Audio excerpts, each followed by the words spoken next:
It's Peter Maas with his book, Love Thy Neighbor, A Story of War, in conversation with Florence Hartman. And just have to say that the book signing will be in the bookstore after the event. Thank you.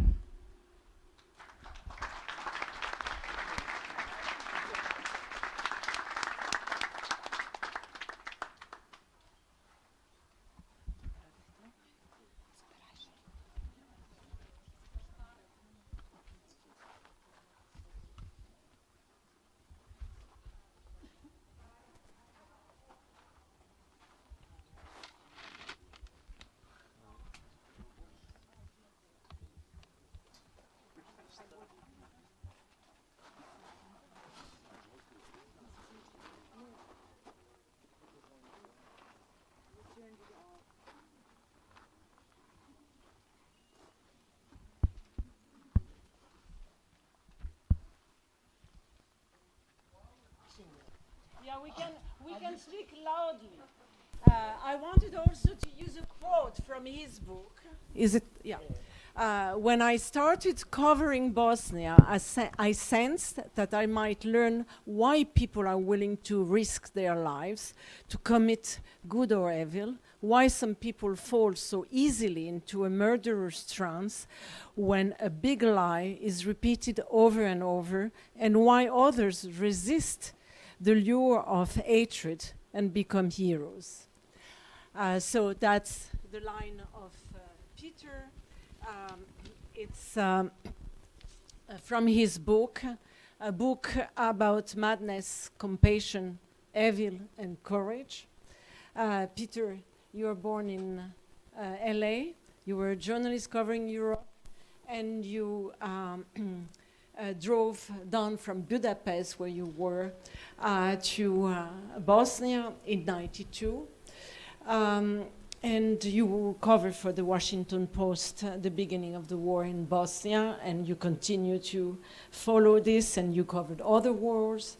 The book is about the war, but about the human and so the inhuman side of the war, about its universal dimension, and it's the war beyond the news lines.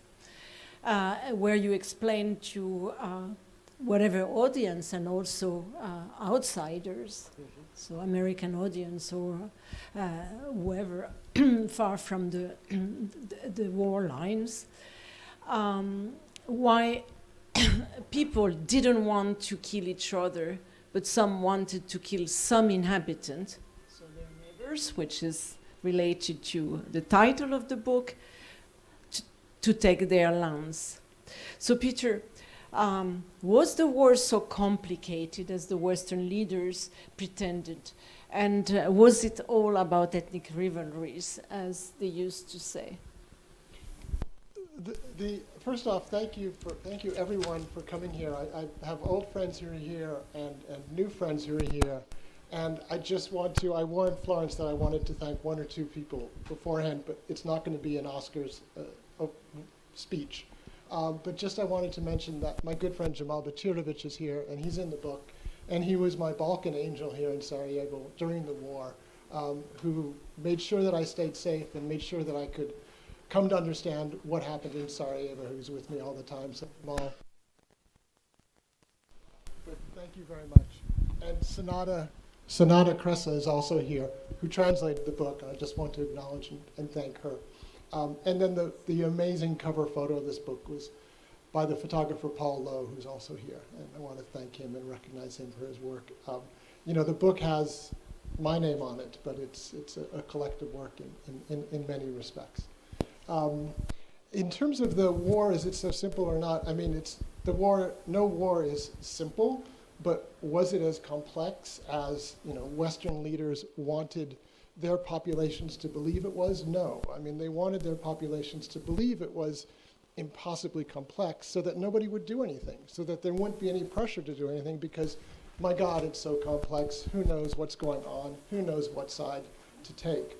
And so, no, it wasn't so complex. And I arrived in Bosnia as somebody who didn't know Bosnia. The first time I came was when the war happened.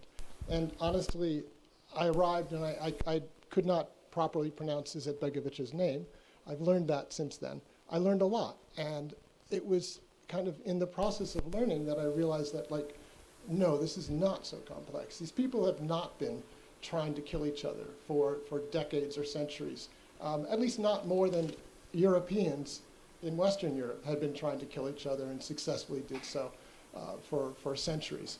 And that it was a war that was, propagated largely from the top via propaganda that, contaminated the minds of people and led them to fear each other or to hate each other and to do things to each other that in normal times they wouldn't have thought of doing. But that in wartime they either did or that they allowed to have happen. And one of the things I wrote in the beginning of the book was that even though I was covering the war, and this is a war in Bosnia, and I was writing about Bosnia, when I sat down to write this book, I realized that although it is set in Bosnia, it is about a process, a system, a dilemma about human nature itself that is unfortunately constant. Has happened before these kinds of things, they continue to happen, and that it made it easier for me to understand, therefore, kind of why it was happening and why it wasn't so complex, because this wasn't the first time. It certainly wasn't going to be the last time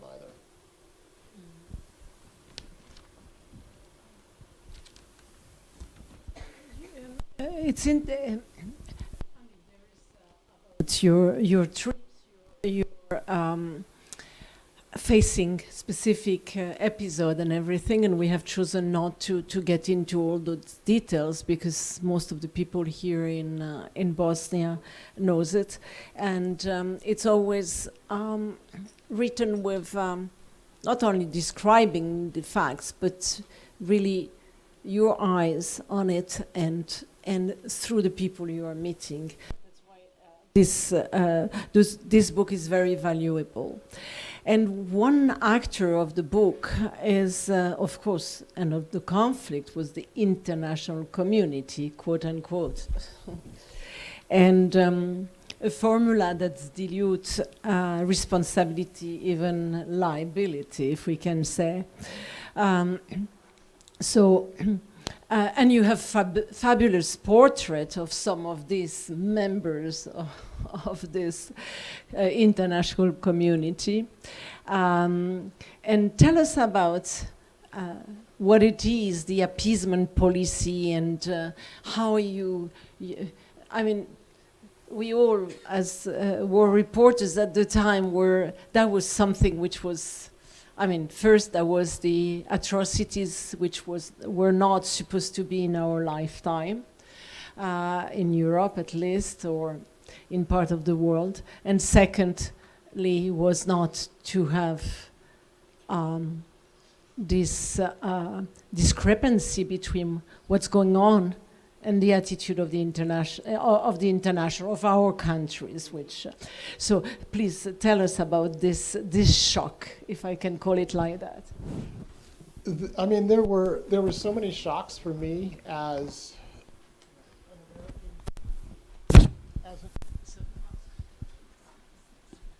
an American, who had never come before. I don't know why this is, I just have to have it close to my mouth. There we go. There was, the first shocks for me were, of seeing refugees. I arrived first and started covering the war from Split. Seeing these refugees. Maybe this one will work. Okay, we'll switch back and forth. And seeing these refugees, and then starting to go into Bosnia, and then going to northern Bosnia and visiting the concentration camps in Prijedor, in Karatorm, in Ternopili. These things, you can imagine just how shocking this was for anybody to see this, and then to consider kind of like how people could treat each other like that. And then to go into Sarajevo and to go outside of Sarajevo and visit soldiers who are shooting down on a city, on civilians. These are things that utterly shocked and horrified me, but that I also obviously wanted to understand.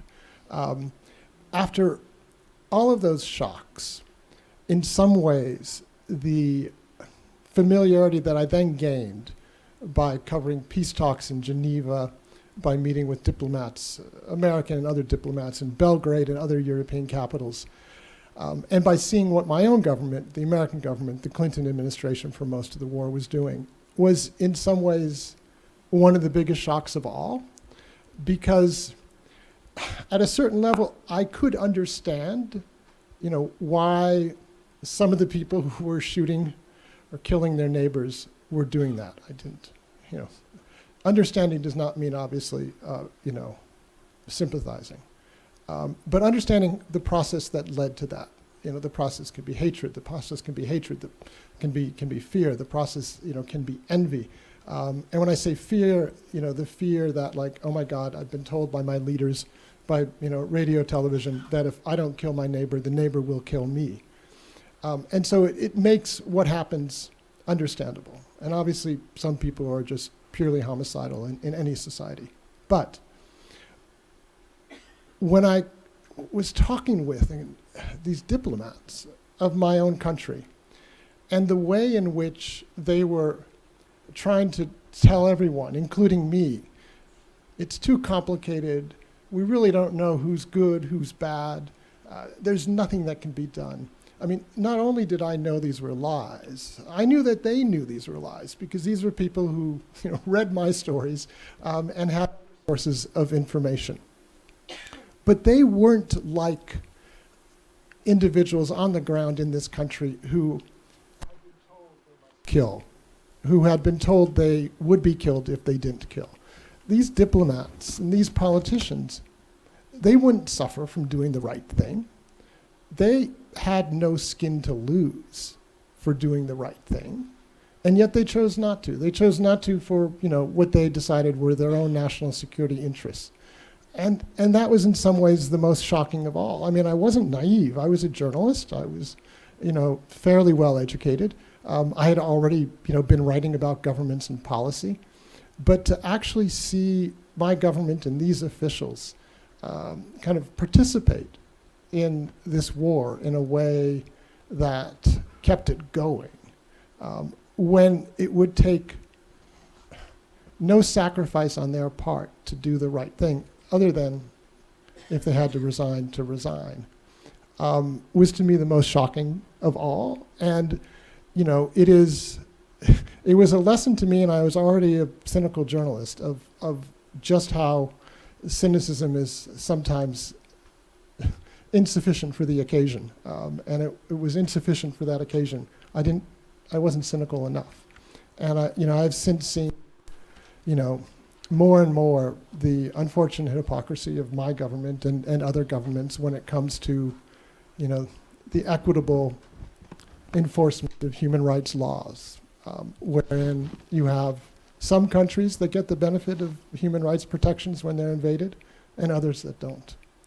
And, I guess it's something that I should begin to get used to, but I still find it amazingly frustrating, particularly seeing it these days with what's going on in Israel and Gaza. And was it just because when they, you have to tell us the story, when they go deep under the tranchée, they couldn't find oil? Tell the way. Sorry? Is it because they didn't go deep enough into the tranchée to find oil? Oh yeah, there was a line in my book where I mentioned a joke that was kind of circulating in Sarajevo about how, we need to dig the trenches deeper so that we can find oil, and then America will start to care and will intervene on our behalf.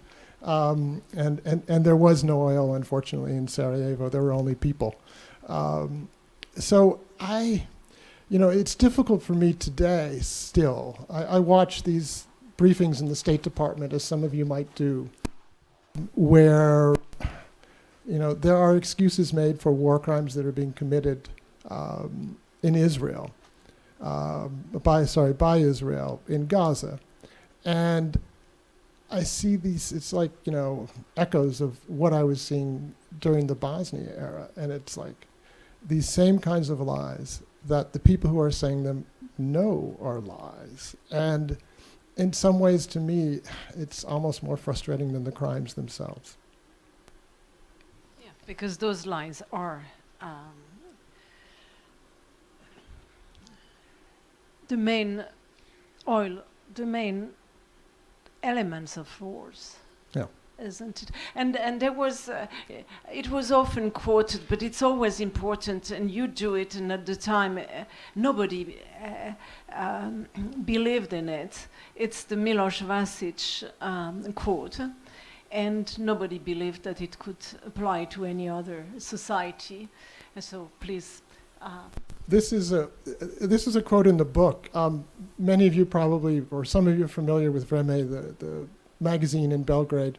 And Miloš Vasić was the kind of editor-in-chief of it, to the extent that it had a hierarchy.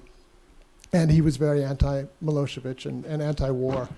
And one of the ways that he made me and other foreign journalists who would make the pilgrimage to this very chaotic office that Vreme had in Belgrade was to say, look, if you had David Duke, who was a Ku Klux Klan leader in America, a racist, in control of every TV and every radio in America, shouting his racist incitement, you too would have civil war in 5 years.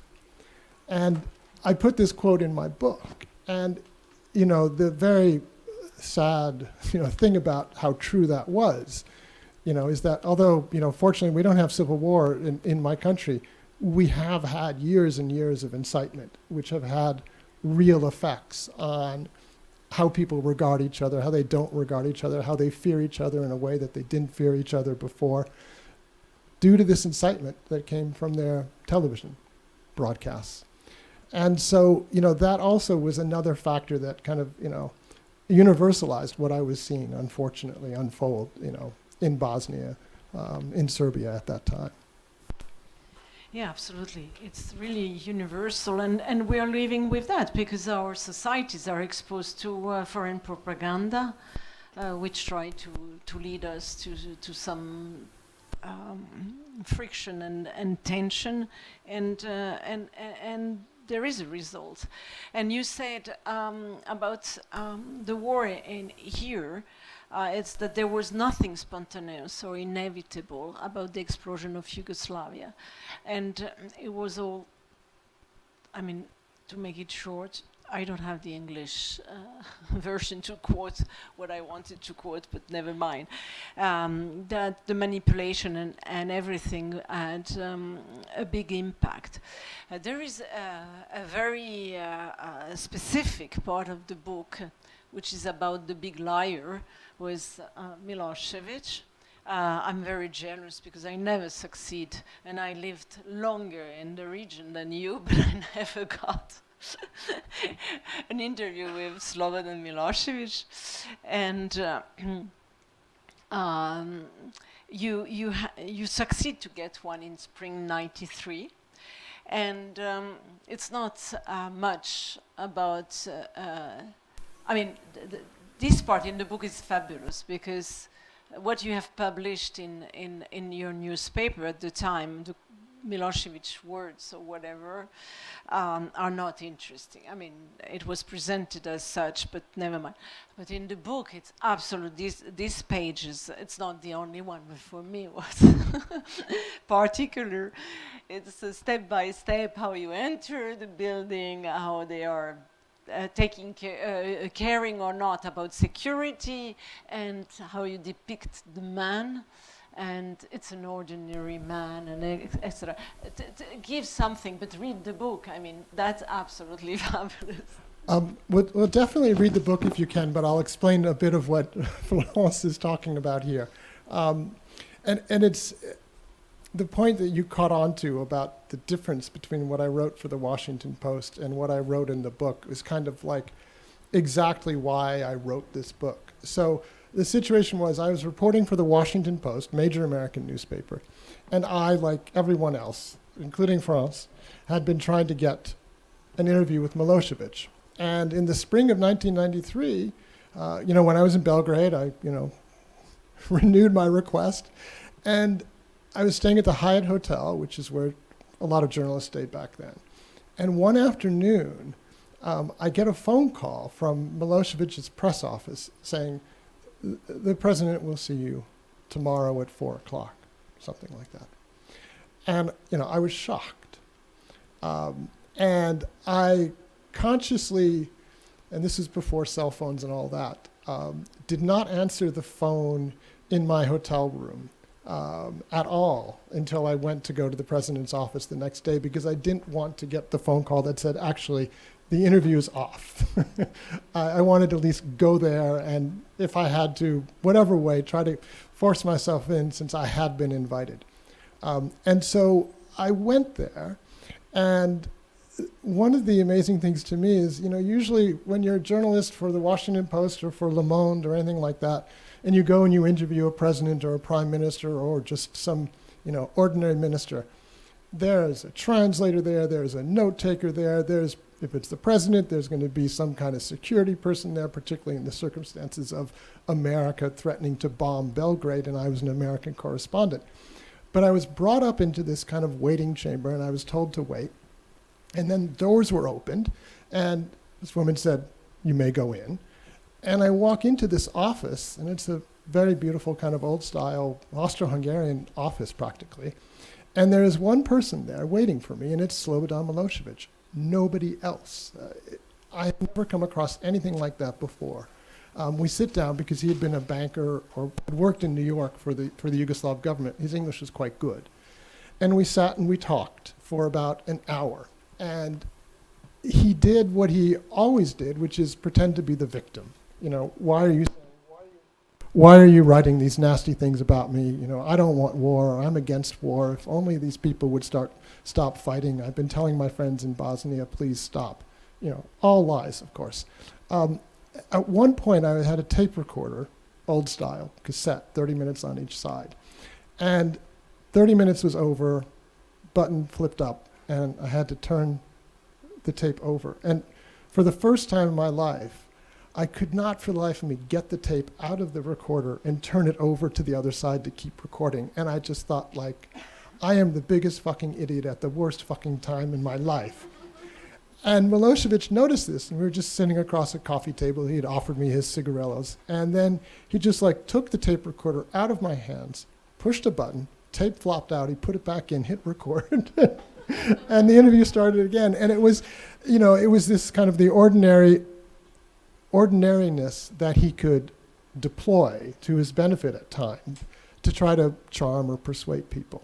Now, moving forward, I wrote a story then that night for the Washington Post, and it was mostly about how Milosevic had said that he liked Clinton's policy on the former Yugoslavia, and that he thought Clinton was doing a good job. And when this was published the next day in the Washington Post, and the White House spokesperson was asked about it, they of course had to say, no, we don't approve of what Milosevic is saying. He doesn't really like our policy, because of course Clinton did not want a pat on the back from somebody who would soon be indicted for war crimes. A day later, everybody forgets about the story. One of the reasons I sat down to write this book is because I had written all of these articles, 1993, and they were like postcards. One day from one city on one topic, another day from another city on another topic. All of it in the kind of impersonal way that you have to write as a Washington Post journalist, or if you're for New York Times, as a New York Times journalist. And I felt very frustrated that I hadn't conveyed the texture of what I had seen. I hadn't conveyed the lessons of what I had seen. I hadn't conveyed my conclusions about what I had seen. And I hadn't written anything that you could put together that would be readable 24 hours after it was written. The story I wrote about Milosevic in the interview was read by a lot of people within the first 24 hours and never again, except by you. Writing this book allowed me to write personally in my own voice, use the word I. It allowed me to create a narrative instead of just having these disjointed dispatches from different places and different times.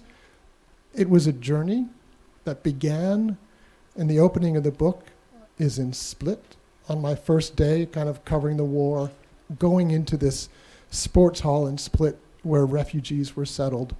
And I was talking to these refugees. This is May or April of 1992, and it was very warm outside. And I noticed that the woman I was talking to like had snow boots on, and I was like, "Why are you wearing snow boots?" And she explained, "Well, when I left my home, a month ago in central Bosnia, there was snow. It was cold, and I've been walking with these same boots and these same clothes for that long." And just that little detail, which I mention in the book, conveyed to me, the suffering that had already begun, that was so well underway, and that I was just beginning myself to kind of go on a journey into. And that's the beginning of the book. And then the book proceeds chronologically. And my interview with Milosevic appears kind of most of the way through the book.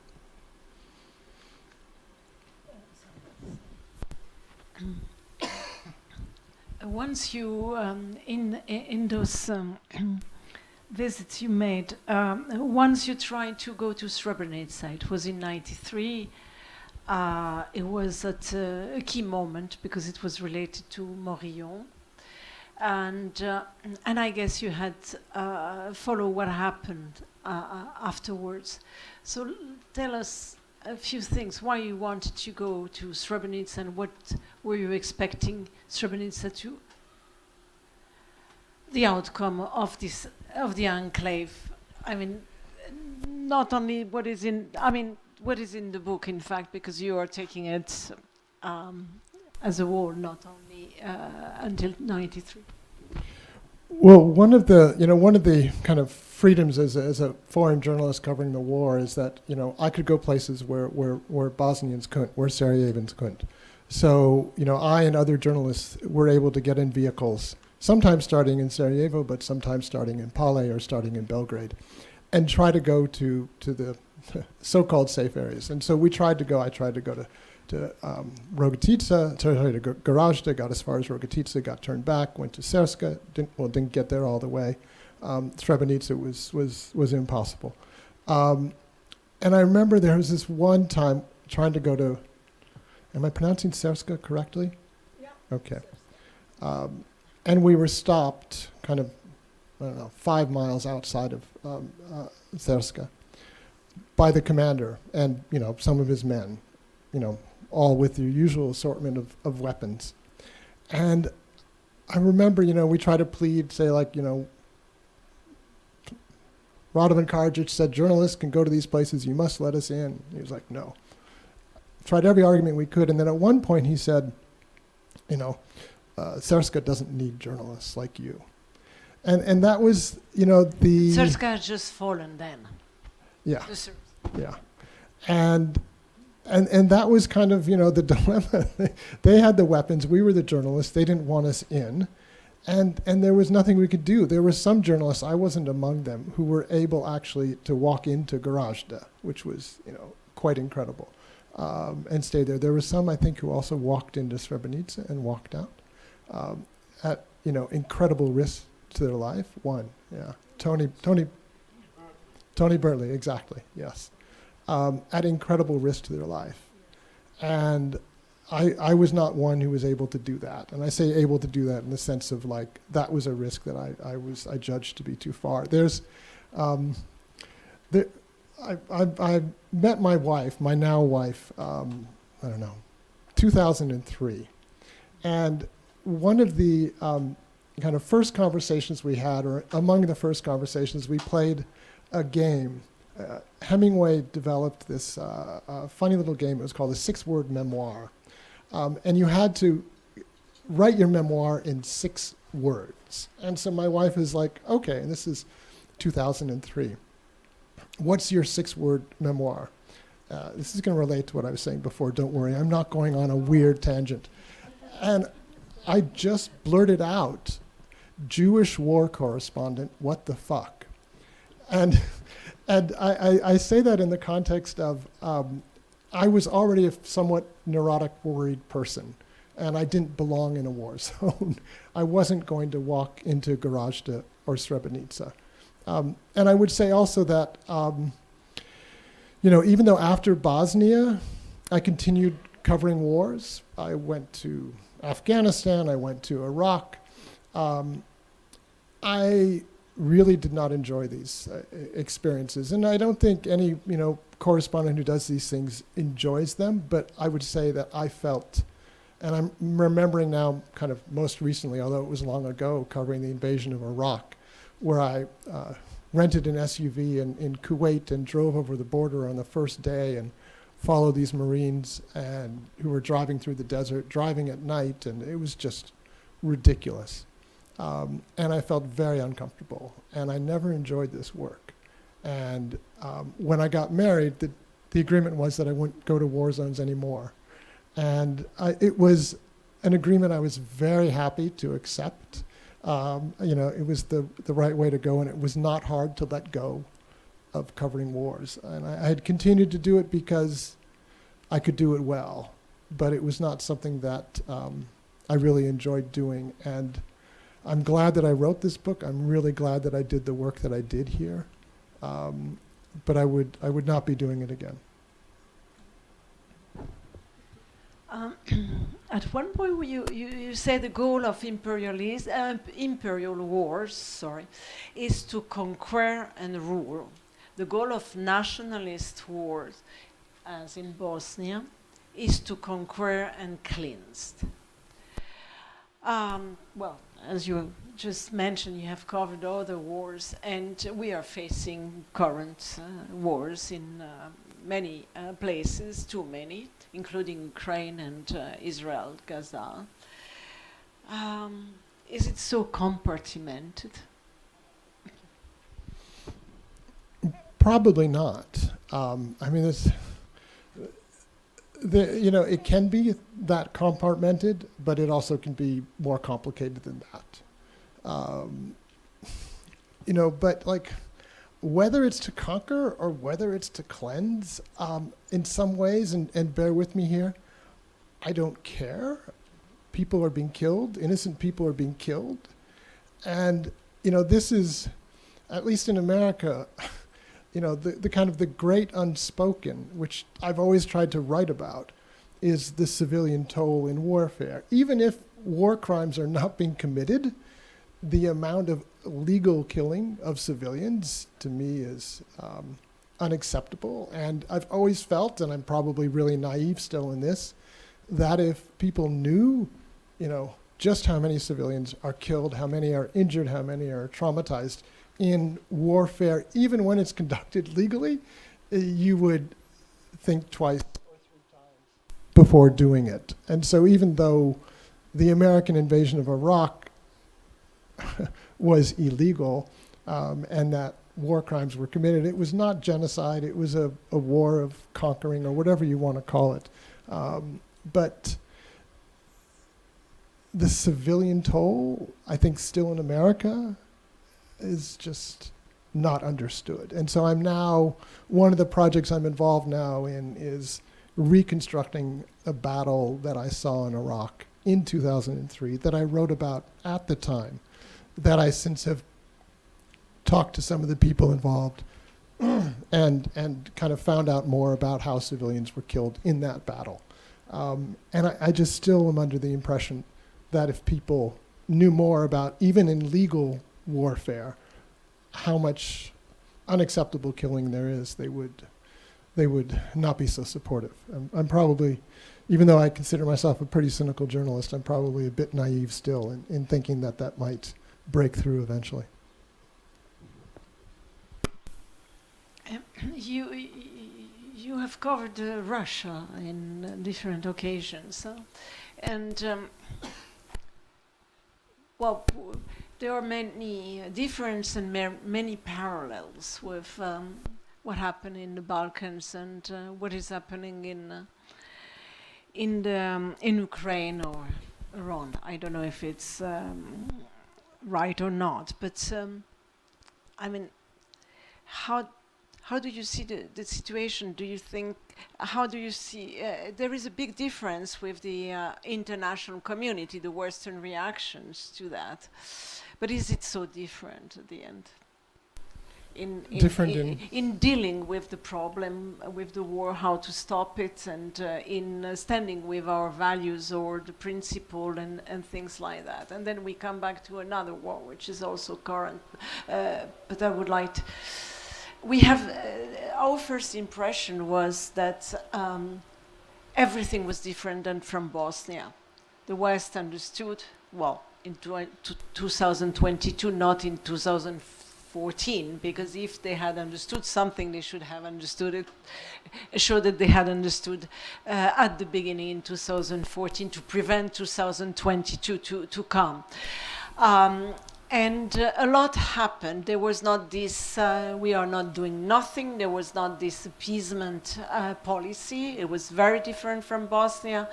But at the end, it looks like maybe it won't be. I don't know. What is your opinion on what's going on? I mean, my opinion on what's going on, I mean, again, it's really strange. Like, I'm 64 years old now. I should know better than to be shocked or surprised by the behavior of particularly major powers.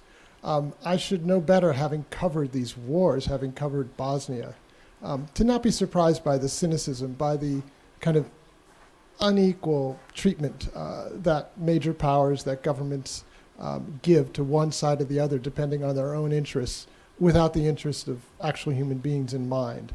And so when the invasion of Ukraine happened, I mean, of course, maybe not, I shouldn't say of course, but, yes, I was glad that the U.S. supported Ukraine and that Americans supported Ukraine.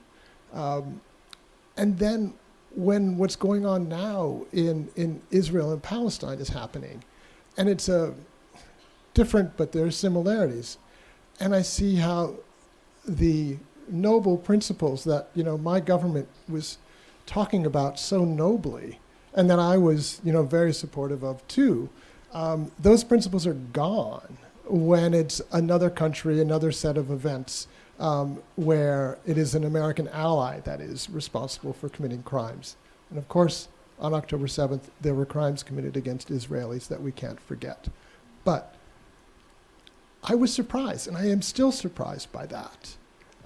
Just as like, it was, so that it's not a completely depressing conversation. I mean, covering Bosnia, and anybody who was here during the war, and a lot of you were, knows that you saw incredibly amazing, wonderful things happen. People act in courageous, caring, selfless ways that you wouldn't imagine, or at least that I couldn't imagine. And so, I find myself surprised that I can still be surprised at the way that governments act. But, I also find myself very comforted by the fact that every time there's a government that is doing what unfortunately governments do, which is being hypocritical, not caring about individual life, there are people on the ground who are doing the right thing or trying to do the right thing, and so I find that courage is always there, and so I don't get so depressed. I mean, one of the I don't know if she's here. Is Vedrana Bojinovic here? I don't know, but there she is. Okay, I thought you might come. I mean, for example, one of the just like, I wouldn't say it was the worst day for me in Bosnia, but one of these terrible days was when Boutros Boutros-Ghali, then the Secretary General of the UN, visited Sarajevo. This was on December 31st, 1992. And, he went around town, met with Eyüp Ganic at the presidency, and everybody was shouting at him as he should have been shouted at. And he, kind of said the usual things that, the Secretary General said at those times about wanting to have peace, etc. And it was all so frustrating and so hopeless. This man was in Sarajevo. He could see the damage. He could hear what people were saying. And it wasn't getting through. And I went to this press conference at the end of his visit that was in, I guess it was in the PTT building, I forget precisely, yes. And it was the usual assortment of, the journalists like me, who had done this a lot before, and we were asking, pretty tough questions to Boutros Boutros-Ghali. And then this young journalist stood up and, asked Boutros-Ghali, Mr. Ghali, we are suffering here, we are dying here. How many more of us need to die before you will do something? Does it need to be 10,000 more? Does it need to be 20,000 more? Just tell us, what's the number? And Boutros-Ghali, of course, said his usual lies and said, I can tell you 10 other places that are in a worse circumstance than you are. And at the end of the press conference, I immediately went over to that young journalist because she had asked the most amazing, courageous question that kind of got through all the bullshit that even the journalists who were very sympathetic to what was happening in Sarajevo were asking. And that was Vedrana Bojinovic, who's back there.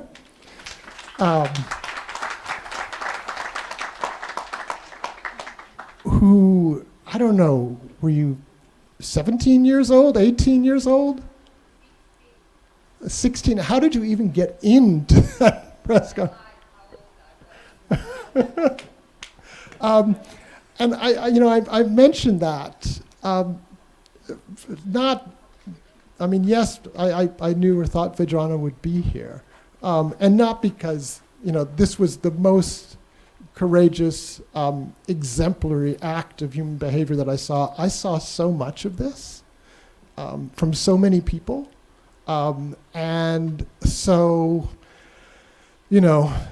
I feel that although I'm maybe not as cynical as I probably should be even after all of this, maybe one of the reasons is because I have seen a lot of courage and warmth. And I know that just as the process of degradation and violence that occurred in Bosnia has occurred before and will occur again, so will the courage. And, I also am wise enough maybe to know that, courage won't necessarily make you the victor, but, if you don't try, you definitely won't be the victor, and things will certainly be a lot worse. And so, it's always a mixed bag for me when I think of Bosnia and war and these questions. And you said at one point, which is on the same subject, that friends you are making in war or for life, because there is something, in the middle of inhumanity, humanity is something stronger. Yeah, it's everybody here who was in the war kind of knows what you mean, and it's like I can't explain it, and I think kind of what we're talking about. It's not maybe it's not necessarily specific to war. If you go through trauma with another person, that's going to connect you. Not necessarily that you're going to want to see each other every day and talk about it every day for the rest of your lives. That would be probably very unhealthy. But you do see at a very deeper level what people are or what they're not. And you remember that, and that's why Jamal is here, and I'm so happy he's here, and and many others too. And I don't know what to really add to that. It's I had a very interesting talk today. One of them is here with some writing students who are part of the festival. And I don't know, and I mentioned this to you, that, on the one hand, like when I see old friends or when the subject of Bosnia comes up, yes, I talk about it, I want to talk about it, and I'm delighted as a writer, obviously would be that his book is being, republished and open to a new generation of readers. But at the same time, there's a limit to like how much, I want to be talking about this, or how much I should be thinking about it, or anybody should. And I don't know how to strike the right balance. And I don't know how to strike it for myself. And I don't know how to suggest to strike it for others. And what did you suggest to the student today, if it's not secret? I didn't suggest anything, I don't think. I think it is, a question that I can't answer. I certainly can't answer it for other people, here in Sarajevo. All I know for myself is that, it's healthy to not, think too much about Bosnia. I want to, and I love this place, and, I'm glad that I was here. I'm glad that I did that I did. But I realized that it's not healthy for me to think about it too much. And, I also kind of thought when I finished covering the war, when I finished writing the book, that's it. I'm done with it. I'm moving on. And this is only the second time I've come back to Bosnia since the war. I came back in 1998 when the book was first published here. And now I'm back for this. And I haven't, consciously avoided coming back, but I also haven't come back. But I have continued to write about Bosnia because, things happen, like Peter Handke gets awarded the Nobel Peace Prize. We were together in Stockholm. Yes, we saw each other in Stockholm when I went to the press conference that he had at day before receiving the actual medal, and I had written a series of stories, which I didn't want to have to write. I'll get to the press conference in a second, but he's awarded the Nobel Prize for Literature in October. He's announced, and immediately people here and in so many places say, oh my God, what are you doing? This man denies the war crimes that occurred, the genocide that occurred. He belittles it in his literature. It's not just statements that he made outside of his literature, in his books. And you're giving him a Nobel Prize for Literature. And so, I began writing stories about it. I was working for The Intercept at the time, a nonprofit news organization, and I ended up writing a series of like a half dozen stories that involved, investigative journalism. And, I found out that because I was obsessive, as we can be, on the rabbit holes of the internet, and I found a copy of a Yugoslav passport that Handke, had. And that was one story I wrote, that this man actually, he had Yugoslav citizenship. When it was basically Serbia. And that was quite interesting in respect to understanding who he was and where his sympathies were. And then also, that he had, a year after the war ended, or maybe 2 years after the war ended, had visited Visegrad and had, stayed at the Vina Vlas hotel, which was what everybody knows it was. And so I didn't want to have to write these stories. I didn't want to have to go back and do all this research. But, I know a lot about the wartime, and so I did it. And I've realized that, the job is never done. So I end up in Stockholm after writing all these stories. Florence is there. And I go to the press conference, which is, what? And Roy Gutman was there. Yeah, right. And I go to the press conference the day before he's given the medal, and it's just a ceremonial press conference. And the Nobel people, the Swedish Academy, knew me and didn't want me there, but they had to let me in. And then just like, the person who was like handing the microphone around for the 3 or 4 ceremonial questions handed it to a journalist next to me. And the journalist next to me knew that I had written all these stories and handed me the microphone. And so I stood up and I asked Peter Handke, why, the question was basically, why in your books, have you written that, these war crimes did not happen when we have had international criminal tribunals that have established that these war crimes did happen? Are you willing now to acknowledge that these war crimes did happen, that genocide did happen in Srebrenica? And Handke gave the most remarkable response, which was, he described my stories as, and this is actually a good turn of phrase for somebody who's English is his second or third language. He described my stories and the stories that were criticizing his writing on Serbia and Bosnia as a calligraphy of shit.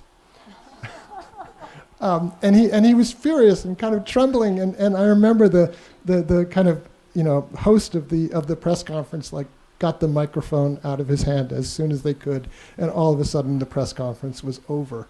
And so I really don't know what the moral of this story is, but I guess the story is that, yes, I don't come back to, this is only my second time to Bosnia, but Bosnia doesn't leave me. I still remain very involved in ways other than coming here. And I've mentioned to several people here that my wife and daughter have never been to Bosnia. My daughter's 13 years old.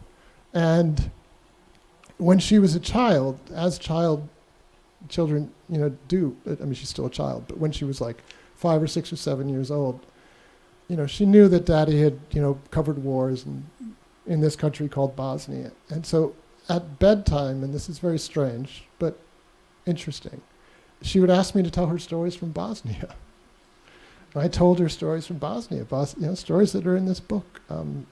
Stories about, one story I told her was about visiting a Catholic family on Christmas Day. Is that you, Yanya? Ivana. Oh, you're the dog. Oh, yes. Oh, my God. Fantastic. So the people from the... So, I mean, there's so much to catch up with here. I'll explain.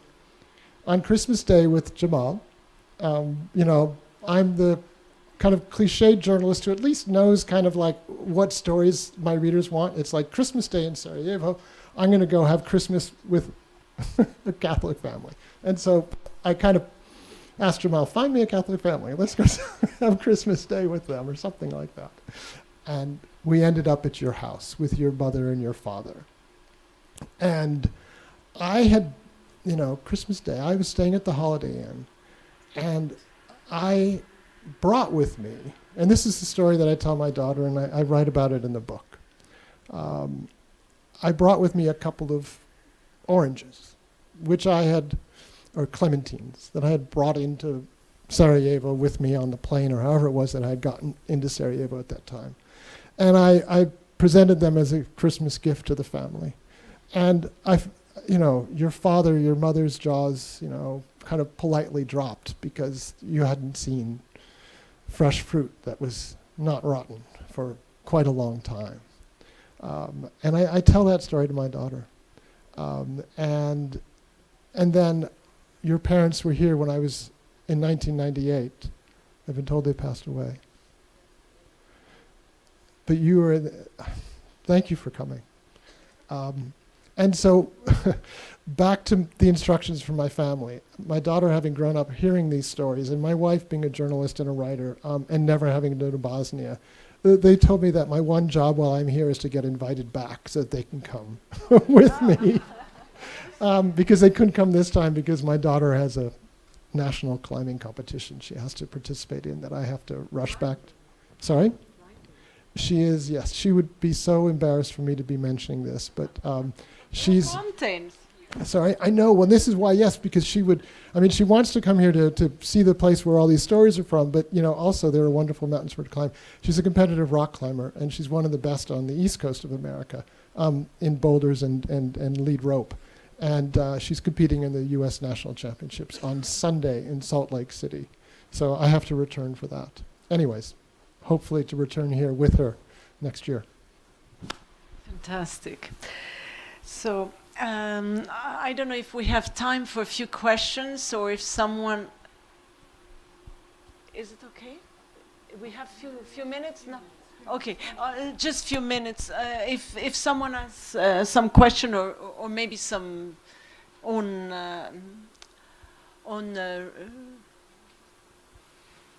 stories about meeting Peter during the war. I don't know. Yeah. That's more official. It's been 30 years since you left us. He was with us during the war, and it was 25 years since you wrote the book. Now it's a reprint. What would you do differently if you was writing the book now? That's a great question. And somebody asked a question similar to similar to that today. And the first answer is I could not write this book today. I mean, this book was written, at the time with a very fresh, raw perspective of somebody who had just come out of this experience and still trying to piece things together, and piecing them together as I was writing. And having written this book, and having since, this book I wrote, nearly 30 years ago, and having since covered wars and learned a lot more, I know too much now.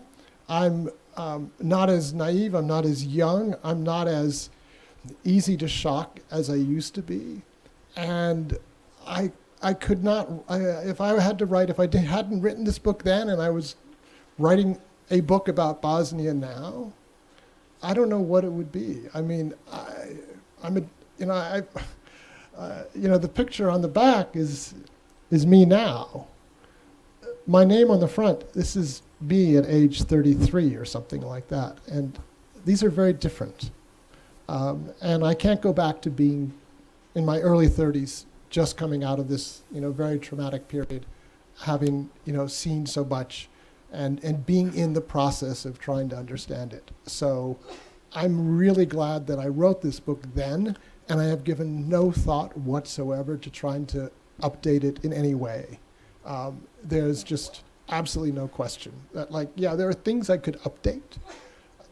Few things maybe that I would change, but what is the point? It's like, to me, it's like a time capsule, and it lives or dies on its own. It stays afloat or it doesn't float on its own accord, and I can't do anything now that would, I think, improve it.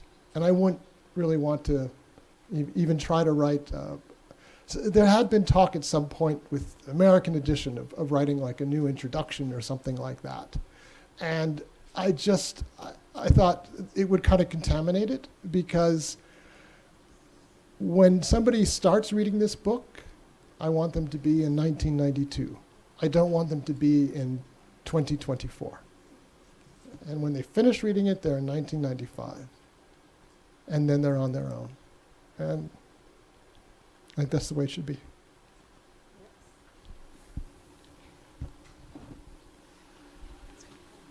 Oh, one last question, if someone wish. No, okay. Well, we have to forget a little about Bosnia, and to be ready to come back when there is something, as you did, for instance, when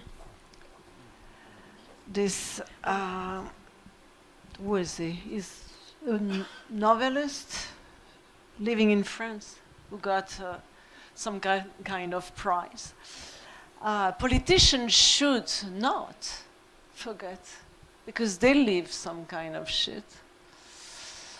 And we have the right not to think about the past all the time. The new generations here have the right not to think or not to be hostage of the past all the times. But for that, we need the politician to think about Bosnia every day. And it's not the case. And we needed the politician or the international, whatever, diplomats. And one big diplomat died today, and I wouldn't lose a tear. How you said that in English? I wouldn't shed a tear. It's Roland Dumas. You remember him? It was 101, I mean.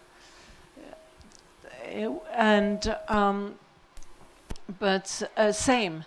If something has been done in Israel and Gaza and Palestine, maybe what has happened in the last month from the 7th of October and now wouldn't have happened. I don't know what the right note is to end this on, except to say thank you to everyone for coming. New friends, old friends, Jamal, Sanada, Vedrana, Mirza. It is, I hope there's a time when it won't be necessary. This is a weird thing for a writer to say about his book, but I hope there's a time when it won't be necessary or useful to read my book, that these lessons will be known and learned and we can all move on from them. So thank you very much for coming. Thank you to you, Peter.